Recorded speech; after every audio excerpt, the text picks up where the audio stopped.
தமிழில் முதல் பக்தி சேனல் சாய் டிவி.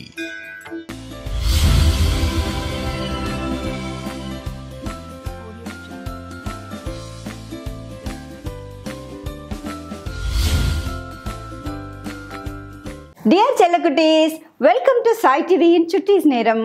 சுட்டீஸ் நேரத்தில் பக்தி கதைகள் சொல்கிறதுக்காக நான் வந்துட்டேன்.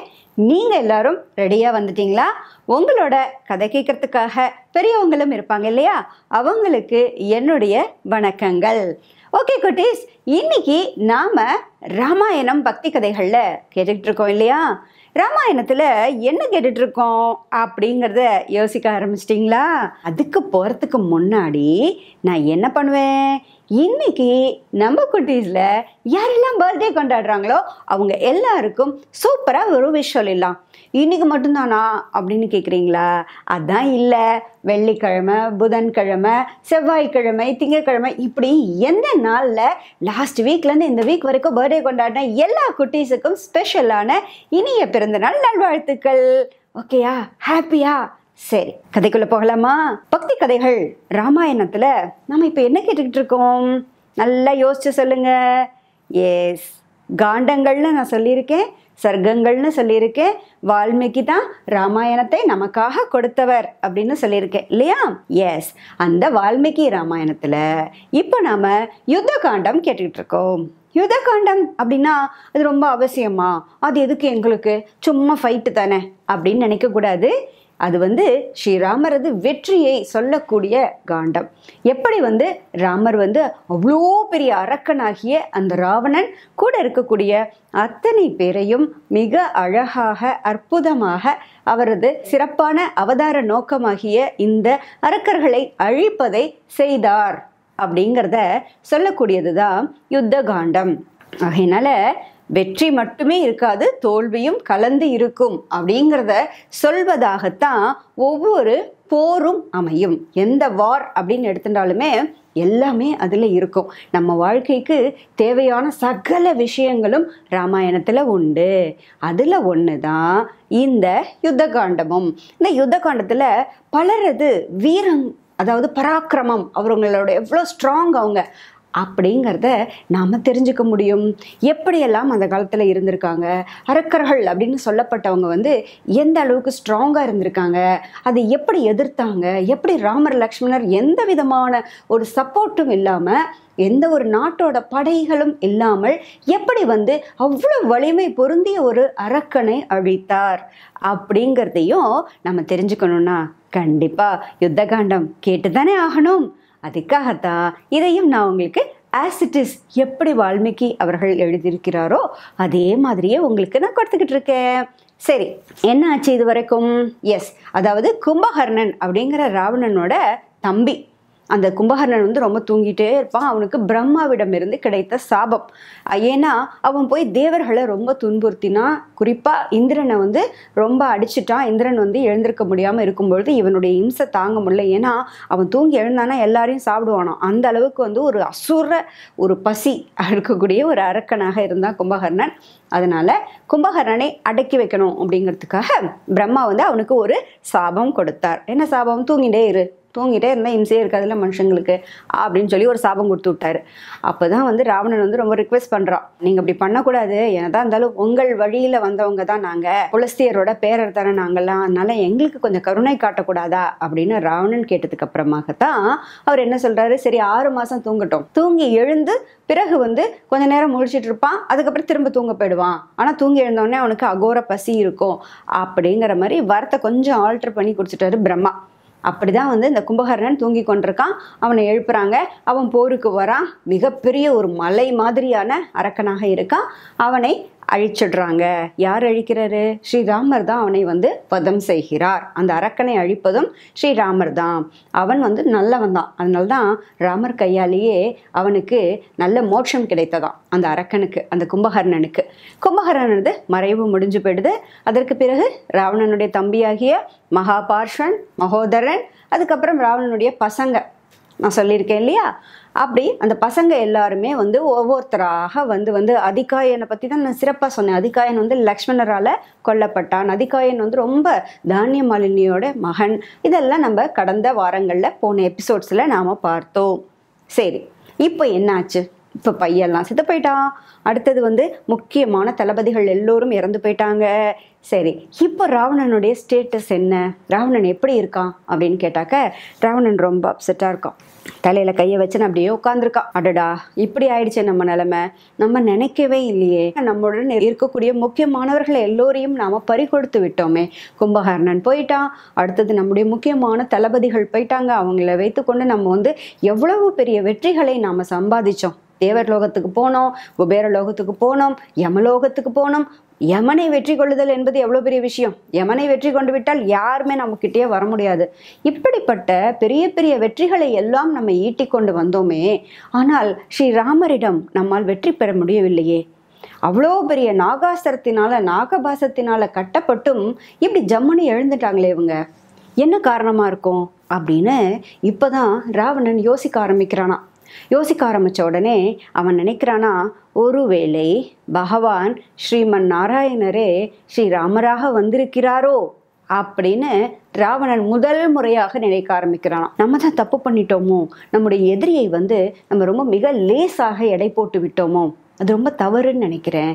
ஸ்ரீமன் நாராயணரே தான் ஸ்ரீராமராக அவதரித்து வந்திருக்க வேண்டும் அப்படின்னு இப்போ மேற்கொண்டு என்ன செய்யறது அப்படின்னு துன்பத்தில் மூழ்கியவனாக அமர்ந்திருக்கிறான் ராவணன். ரொம்ப கஷ்டத்துல இருக்கான். என்ன பண்றது அப்படின்னு அவனுக்கு ஒண்ணுமே புரியல. ஏதாவது செய்தே ஆக வேண்டும். ஆனா என்ன செய்வது, யாரை அடுத்து? ஏன்னா இவனே போயிட்டு இன்று போய் நாளை இவன் அனுப்பி விட்டார் இல்லையா, திரும்பி வந்துட்டான் இல்லையா, அவனுடைய மகிழ்ச்சி அவனுடைய கர்வம் அழிந்தவனாக நடந்தே திரும்பி மீண்டும் வந்து விட்டான் இல்லையா இலங்கை நகருக்குள்ள. யாரு? ராவணன். ஆகையினால ராவணன் வந்து இப்போ அடுத்தது யாரை நாம் அனுப்புறது அப்படின்னு யோசிச்சுட்டே இருக்கானாம். அப்போதான் வந்து ஒரு குரல் கேட்குது, நான் இருக்கும்போது உங்களுக்கு என்ன கவலை, நான் உயிரோடு இருக்கும் பொழுது நீங்கள் வருத்தப்படுவதேன் அப்படின்னு சொல்லி ஒரு குரல் கேட்குதான். யாருன்னு டக்குனு இப்படி திரும்பி பார்க்கிறான் லங்கேஸ்வரனாகிய இலங்கை வேந்தனாகிய ராவணன். பார்த்த உடனே அங்கே வந்து யார் நிற்கிறா அப்படின்னு கேட்டாக்க, மேகநாதன். உங்கள்கிட்ட முன்னாடியே சொல்லியிருக்கேன், சுந்தரகாண்டத்திலேயே நமக்கு இவரோட இன்ட்ரடக்ஷன் வந்துடுச்சு. மேகநாதன் அப்படிங்கிறது யாரும் இல்லை, ராவணனுடைய புத்திரனாகிய இந்திரஜித். இந்திரஜித் அப்படின்னாலே இந்திரனை வென்றவன், இந்திரனையே ஜெயிச்சுட்டு வந்தவன் அப்படின்னு பொருள். என்ன பெரிய இந்திரன்றீங்க, என்ன பெரிய தேவலோகங்கிறீங்க அப்படிதானே நீங்க நினைக்கிறீங்க குட்டீஸ்? சும்மா இல்லை, அது ரொம்ப டஃப்பான விஷயம். ஏன்னா பூமியில வந்து ஒரு நாட்டுக்கும் இன்னொரு நாட்டுக்கும் ஃபைட் பண்ணுவாங்க, ஒரு நாட்டையும் இன்னொரு நாட்டுக்கு மேலே ஃபைட் பண்ணி படையெடுத்து போவாங்க, அந்த நாட்டை அடிமைப்படுத்தி வச்சுப்பாங்க. ஆனால் தேவலோகம்ங்கிறது எங்கே இருக்குது தெரியுமா? இப்போ நம்ம வந்து ராக்கெட்லாம் அனுப்பிட்டு இருக்கோம்ல, மார்ஸுக்கு அனுப்புகிறோம், இப்போ வந்து மூணுக்கு அனுப்புகிறோம், இப்படி வந்து ஒவ்வொரு இடத்துக்கும் வந்து நம்ம சேட்டலைட்ஸு அண்ட் இதெல்லாம் அனுப்பிட்டு இருக்கோம் பார்த்தீங்களா? அதையெல்லாம் தாண்டி இருக்குது தேவலோகம். அந்த தேவலோகத்துக்கு பூலோகத்திலேருந்து ஒருத்தர் கிளம்பி போகணும் அப்படின்னாக்க அவங்களுக்கு எவ்வளோ ஒரு பெரிய சக்தி இருக்கணும். நார்மலான உடம்போடு இருக்கிறவங்கெல்லாம் போக முடியுமா? நம்மளாம் எப்படி போக முடியுமா? முடியாது தானே. இந்த ஸ்பேஸ் ட்ராவல் பண்ணுறவங்களெல்லாம் நீங்கள் பார்த்துருக்கீங்களா? ஸ்பேஸ் ஜெட்டு அந்த இதுலலாம் போகிறவங்க எவ்வளோ ஒரு எக்யூப்மெண்ட்ஸோடு போவாங்க இல்லையா? அது அவ்வளோ ஈஸி கிடையாது. ஒரு பர்டிகுலர் லெவலுக்கு மேலே போனாலே நம்மளுக்கு ஆக்சிஜன் கிடைக்காது. ஆனால் அவ்வளோ தூரத்துக்கு போகணும்னா எப்படி இவர்கள்லாம் போனாங்க? அதாவது எல்லா லோகத்துக்கும் சென்று வரக்கூடிய ரிஷிகளை கொண்டது நம்முடைய கர்ம பூமியாகிய பாரதம். நம்ம இந்தியாவில் மட்டும்தான் சகல விதமான அற்புதங்களும் உண்டு. அப்படிப்பட்ட ரிஷிகள் வாழ்ந்த பூமி தான் நம்முடைய பாரதம். அந்த ரிஷிகள்லாம் என்ன செய்வாங்கன்னாக்க, அவங்க டைம் டிராவல் பண்ணி போவாங்க, முன்னாடி போவாங்க, பின்னாடி போவாங்க, பூமிக்கு கீழே இருக்கக்கூடிய பகுதிகளுக்கு போவாங்க, பூமிக்கு மேலே இருக்கக்கூடிய பகுதிகளுக்கு போவாங்க. எப்படி போவாங்க அப்படின்னாக்கா அவங்க தவத்தின் வலிமையினால போவாங்க. அவங்க அந்த அளவுக்கு தவம் இருந்து மனசை ஒருமுகப்படுத்தி அவர்களுக்கு கிடைத்த வரம் இறைவனை இடைவிடாது நினைத்து கொண்டு இருந்தோம்னா நம்ம செய்யக்கூடிய அந்த தவத்தின் காரணமாக நம்மால போக முடியும். இப்பெல்லாம் பாசிபிளா அப்படின்னு கேட்டா நீங்க இதெல்லாம் எதுவுமே பண்ண வேண்டாம். கண்ணை மூடி உட்காந்து கொண்டு நான் இப்போ ராமரோட கதையை சொல்கிறேன் இல்லையா? ஸோ ஜெய் ஸ்ரீராம் ஸ்ரீராம் ஸ்ரீராம் ஜெய் ஸ்ரீராம் அப்படின்னு ராம் ராம்னு சொல்லிகிட்டே இருந்தீங்கன்னாலே போரும். ராமருடைய அனுகிரகம் உங்களுக்கு முழுமையாக கிடைக்கும். அதுக்கப்புறம் என்ன, உங்களுக்கு என்ன தேவையோ எல்லாத்தையும் ஸ்ரீராமர் கொடுத்துருவார். உங்கள் மனசு வந்து ஒருமுகப்படும், உங்களால் என்ன வேலை வேணாலும் செய்ய முடியும். சரி, இப்போ கதைக்குள்ளே வரலாம். இந்திரனை ஜெயித்தவன் இந்திரஜித் அப்படின்னு சொன்னேன் இல்லையா? அந்த மேகநாதனாகிய இந்திரஜித் வந்து என்ன பண்ணுறான்னாக்க அப்பா கிட்ட வரான். நான் உங்களுடைய மகன், நான் ஒருத்தன் உயிரோடு இருக்கேன், நான் வந்து சகலரையும் ஜெயிச்சுட்டு வந்தவன், நான் போய் தேவலோகத்துக்கு போயிருக்கேன், தேவர்களை ஜெயிச்சிருக்கேன், இந்திரனை ஜெயிச்சிருக்கேன், அதுக்கப்புறம் வந்து யமலோகத்துக்கு போயிருக்கேன், என்னால் சகல இடங்களுக்கும் என்னால் போயிட்டு வர முடியும், நான் வந்து பிரம்மாவிடமிருந்து சிறப்பான வரங்களை பெற்றவன், நான் இருக்கும் பொழுது நீங்கள் ஏன் கவலைப்படுறீங்க, நீங்கள் ஏன் இப்படி போய் இடிஞ்சு போய் உட்காந்துருக்கீங்க, நான் உயிரோடு இருக்கும் வரை நீங்கள் போர்க்களம் செல்ல வேண்டாம் அப்படின்னு இந்திரஜித் சொல்லிடுறானாம். உடனே ராவணனுக்கு ஒரு லைட்டாக ஒரு சந்தோஷம் வருது. ஆஹா, நம்ம ஏன் ஒரு நிமிஷத்துக்குள்ளே ரொம்ப டல்லாயிட்டோம், நம்ம டல்லானது ரொம்ப தப்பு, இதோ தான் பையன் இருக்கானே அப்படின்னு சொல்லிட்டு வந்த உடனே ஆஹா மகனே வா வா வா வா அப்படின்னு சொல்லிட்டு மகனை அப்படி கட்டி தழுவிக்கிறானா ராவணன். கட்டி தழுவிக்கொண்டு ராவணன் வந்து மகனை பார்த்து சொல்றான், நீ இருக்கும்பொழுது என்ன கவலை, ராம லக்ஷ்மணர்கள்லாம் சாதாரண ஒரு மானிடர்கள், அதாவது ஆஃப்டர் ஆல் தேர் ஆல் ஹியூமன் பீயிங்ஸ், அவங்கெல்லாம் சாதாரண மானிடர்கள், உன்னால தாராளமா ஜெயிக்க முடியும், இதெல்லாம் ஒரு விஷயமே கிடையாது, கண்டிப்பா நீ வெற்றியை பெற்றுக்கொண்டு தான் வரப்போகிறாய், எனக்கு அதில் எந்த டவுட்டுமே இல்லை அப்படின்னு ராவணன் தன்னுடைய மகனை வந்து போருக்கு தயார் செய்கிறான். அடுத்த மகனாகிய அந்த இந்திரஜித் வந்து கிளம்பி போருக்கு போகிறான். ஆனால் இந்திரஜித் வந்து மற்ற மகன்களைப் போல இல்லை, அவன் அரக்கன் தான், இந்திரஜித்தும் அரக்கன் தான், தீய குணங்களை கொண்டவன் தான், தீய செயல்களை செய்யக்கூடியவன் தான். ஆனால் அவன் என்ன செய்வான்னாக்க யாகங்களில் சிறந்தவனாம், நிறைய ஹோமங்கள்லாம் பண்ணுவானா. அந்த மாதிரி இந்த போருக்கு கிளம்புவதற்கு முன்பாக ஒரு பெரிய யாகம் வளர்க்கிறான், பெரிய ஒரு ஹோமம் பண்ணுறான். அந்த ஹோமத்தில் வந்து நிறைய அக்னிக்கு ஆகுதியாக நிறைய பொருட்களை கொடுக்குறானாம், நிறைய பொருட்கள் போட்டு போட்டு போட்டு ஹோமம் பண்ணுறான். ஹோமம் பண்ணி எதுக்கு பண்ணுறான்னாக்க அந்த ஹோமத்தின் காரணமாக அந்த அக்னி புகை வந்து அவனுடைய வலது பக்கமாக எரிகிறதாம். திகுன்னு அந்த அக்னி வந்து சிறப்பாக எரியுதான், அதாவது அந்த அக்னி வந்து இவனுடைய கோரிக்கையை ஏற்றுக்கொண்டு விட்டது அப்படிங்கிற மாதிரி அந்த ஹோமம் வந்து ரொம்ப சிறப்பாக இருக்கான். அவன் கிளம்புறதுக்கு முன்னாடி எனக்கு வெற்றியே கிடைக்கணும் அப்படின்னு சொல்லிட்டு அந்த யாகத்தை அவன் பண்ணுறான், இந்திரஜித் பண்ணுறான். அந்த யாகத்தை பண்ணிவிட்டு அவன் என்ன பண்ணுறான் தெரியுமா, ஹோமாக்னி, அந்த ஹோமத்தில் வரக்கூடிய அக்னி, தன்னுடைய வில், தன்னுடைய தேர் மற்றும் போர்க்களம், இந்த 4 இதுலேயும் எதில் ஹோமாக்னி மற்றும் வில், தன்னுடைய வில் மற்றும் தன்னுடைய அந்த தேருடைய சக்கரம் மற்றும் போர்க்களம், இவை எல்லாவற்றிலும் பிரம்மாஸ்திரத்தை ஏவி விட்டான். என்ன பண்ணிட்டான், பிரம்மாஸ்திரத்தை ஏவி விட்டுட்டான்.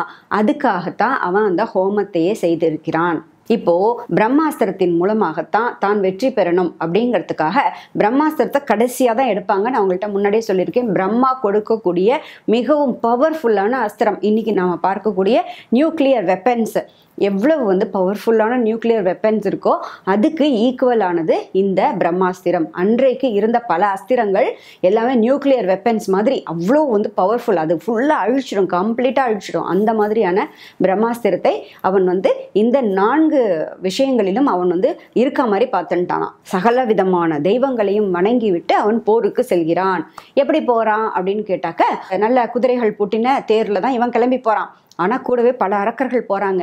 அவங்க எல்லாம் ஒவ்வொரு விதமான மிருகங்கள் மீதும் போகிறாங்களாம், குதிரை மீது போகிறாங்களாம், யானை மீது போகிறாங்களாம். இப்படி ஒவ்வொருத்தரும் ஒவ்வொரு விதமான மிருகங்களின் மீதும் பலவிதமான ஆயுதங்கள், சூலம், ஈட்டி, வில்லு, அம்பு, பெரிய உலக்கை அந்த மாதிரி எடுத்துக்கிறது, இரும்பு தடி எடுத்துக்கிறது, இதை மாதிரியான ஆயுதங்களை எல்லாவற்றையும் எடுத்துக்கொண்டு இந்த அரக்கர்கள் செல்கிறார்கள்.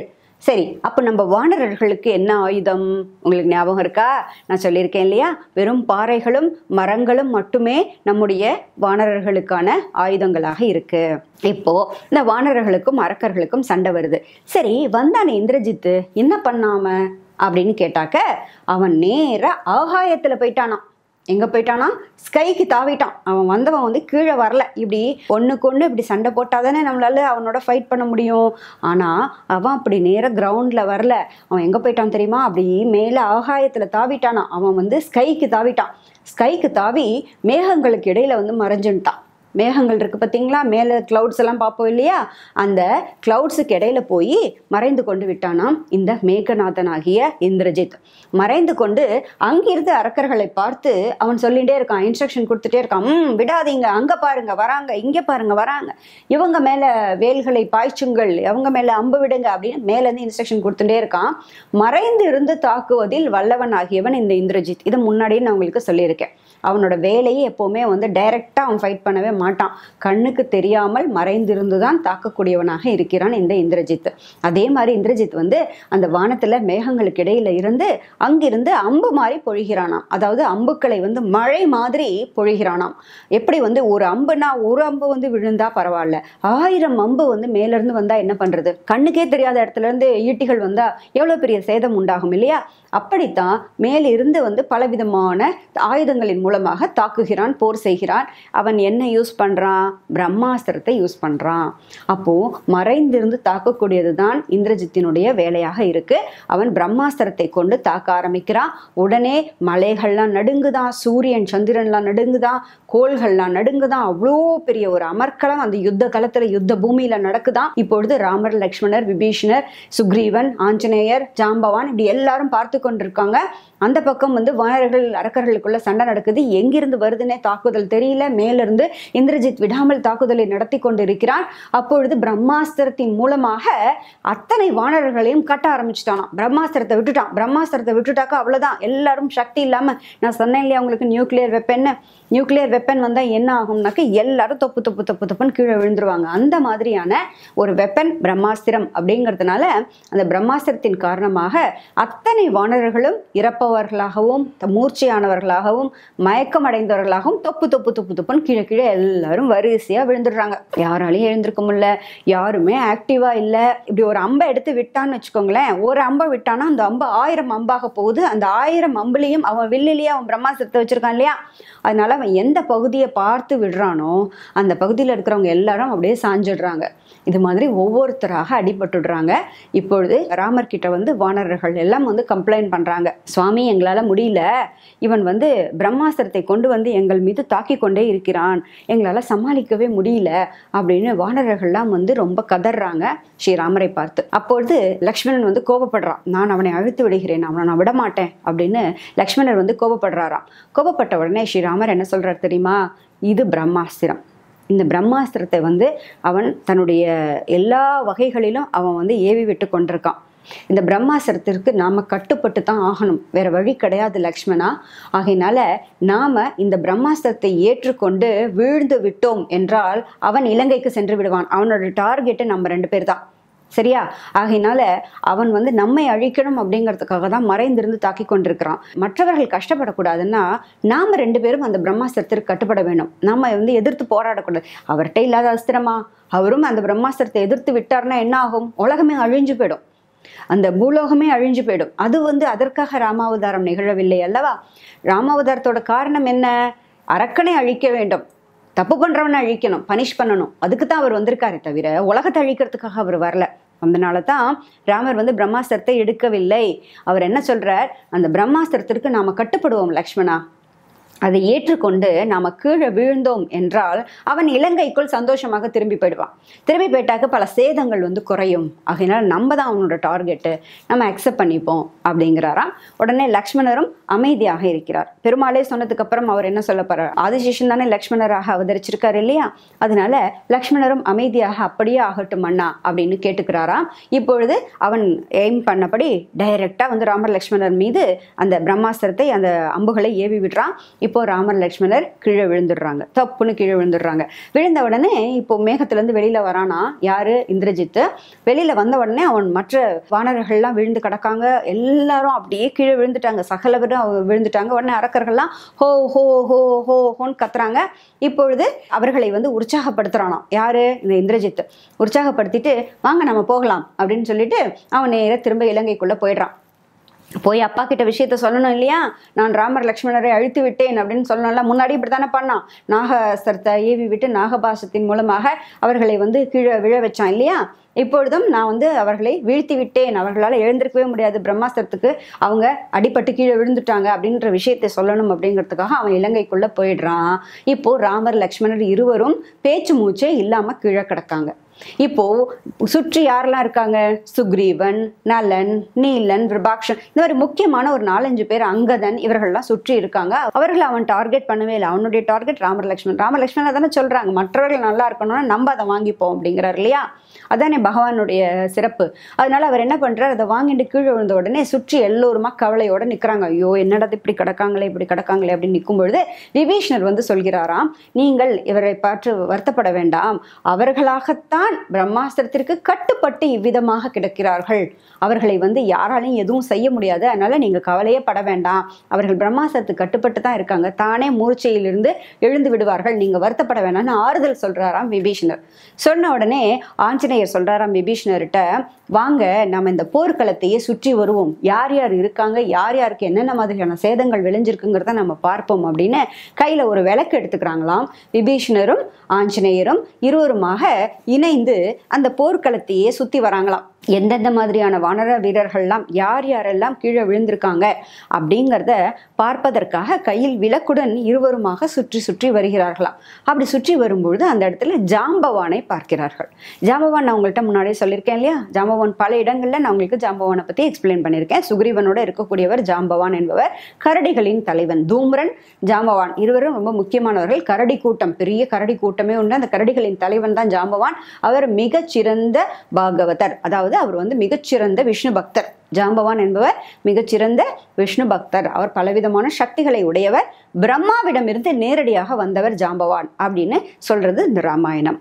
அப்படிப்பட்ட ஜாம்பவான் வந்து கண்களை மூடிக்கொண்டு அவரையும் இந்த பிரம்மாஸ்திரம் கட்டியிருக்கு. இப்படி கட்டியிருக்கு. அவர் மூச்சே விட முடியாம ரொம்ப கஷ்டப்பட்டு அப்படியே படுத்துட்டு இருக்கார் ஜாம்பவான். அப்பொழுது அந்த பக்கமாக விபீஷணர் போகிறார். போன உடனே பார்த்துட்டு கேட்கிறார், தாங்கள் ஜாம்பவான் தானே, என்ன ஆயிற்று உங்களுக்கு அப்படின்னு லைட் அப்படி கிட்ட மூஞ்சிக்கிட்ட கொண்டு வந்து வச்சு பாக்குறாரு. என்ன ஆயிற்று என்ன ஆயிற்று, நீங்கள் எப்படி இருக்கிறீர்கள், உங்களுடைய உடல் நலம் எப்படி இருக்குன்னு விபீஷணர் கேட்கிறார். அப்போ உடனே ஜாம்பவான் சொல்றார், இந்த குரலை வைத்து எனக்கு வந்து நீங்கள் விபீஷணர் என்று புரிகிறது, அஞ்சனை புதல்வனாகிய ஆஞ்சநேயன் எவ்விதமாக இருக்கிறான் அப்படின்னு கேட்கிறாராம். என்ன கேட்கிறாரு, அஞ்சனை மைந்தனாகிய ஹனுமன் எப்படி இருக்கான், ஆஞ்சநேயன் எப்படி இருக்கான் அப்படின்னு கேட்கிறாராம். உடனே இவருக்கு ஆச்சரியம் தாங்கல விபீஷணருக்கு. உடனே விபீஷணர் கேட்கிறார், நீங்கள் ஏன் வந்து தசரத குமாரர்களாகிய ராமர் லக்ஷ்மணரை விட்டு விட்டீர்களே, சுக்ரீவன் அங்கதனை விட்டு விட்டீர்கள், சுக்ரீவனுடைய தானே உங்களுடைய அரசர், அவரை விட்டுட்டீங்க, இவங்கெல்லாம் எப்படி இருக்காங்கன்னு நீங்க எதுவுமே கேட்கலையே, எடுத்தெடுப்புல எதுக்கு ஆஞ்சநேயரை கேட்கிறீர்கள், ஹனுமனை கேட்கிறீர்களே, அவர் எப்படி இருக்காருன்னு கேட்கிறீங்களே, என்ன விஷயம் அப்படின்னு விபீஷணர் கேட்கிறாராம். அப்பொழுது ஜாம்பவான் என்ன சொல்றார் தெரியுமா, ஆஞ்சநேயன் ஹனுமன் வந்து வனர்கள்லயே புலி போன்றவன், அவனால சாதிக்க முடியாதது எதுவுமே கிடையாது. ஆஞ்சநேயர் மனசு வச்சாருன்னா அவரால் சாதிக்க முடியாத விஷயங்கள் என்பது எதுவுமே கிடையாது. அவர் ஒருவர் உயிருடன் இருந்தால் போதும், இத்தனை பேரையும் நாம உயிர் பெற செய்து விடலாம் அப்படின்னு சொல்றாராம். சகலருக்கும் நம்மால வந்து உயிர் பெற செய்ய முடியும், அவர் ஒருவர் மட்டும் உயிருடன் இருந்தால் போதுமானது. அதனால தான் மற்றவர்களை பற்றி நான் கவலைப்படவில்லை. ஆஞ்சநேயர் எப்படி இருக்கிறார், அவர் உயிரோட இருக்காரா, அவர் எப்படி இருக்காரு, பிரம்மாஸ்திரத்தினால கட்டுப்பட்டு இருக்காரா, மூர்ச்சையாகி இருக்காரா, உயிரோட இருக்காரா இல்லையான்னு நான் கேட்டேன் அப்படின்னு ஜாம்பவான் சொல்றாராம். உடனே ஆஞ்சநேயரும் அங்க பக்கத்துல இருக்கார் இல்லையா, அவர் என்ன பண்ணுவார் சொல்லுங்க குட்டீஸ்? எஸ், உடனே ஜாம்பவானுடைய கால்களை அப்படியே பிடிச்சுக்கிறாராம். பிடிச்சிட்டு அடியேன் ஆஞ்சநேயன், அடியேன் ஹனுமன் அப்படிங்கிறாராம். ஆஞ்சநேயா வந்துட்டியா வந்துட்டியா, நான் உன்னதான் எதிர்பார்த்து கொண்டிருக்கிறேன், நீ பராக்கிரமசாலி, உன்னுடைய சக்தி என்ன தெரியுமா, நீ எப்பேற்பட்டவன் தெரியுமா, உன்னுடைய சக்தி என்னன்னு தெரியுமா, நீ ஒருத்தன் இருந்தீனா போரும், சகல விதமான ஜெயங்களும் அந்த இடத்துல இருக்கும், சகல விதமான வெற்றிகளும் அந்த இடத்துல இருக்கும், ஆகையினாலதான் உன்னை தேடிக்கொண்டிருக்கேன் அப்படின்னு சொல்லிட்டு சொல்றாராம்.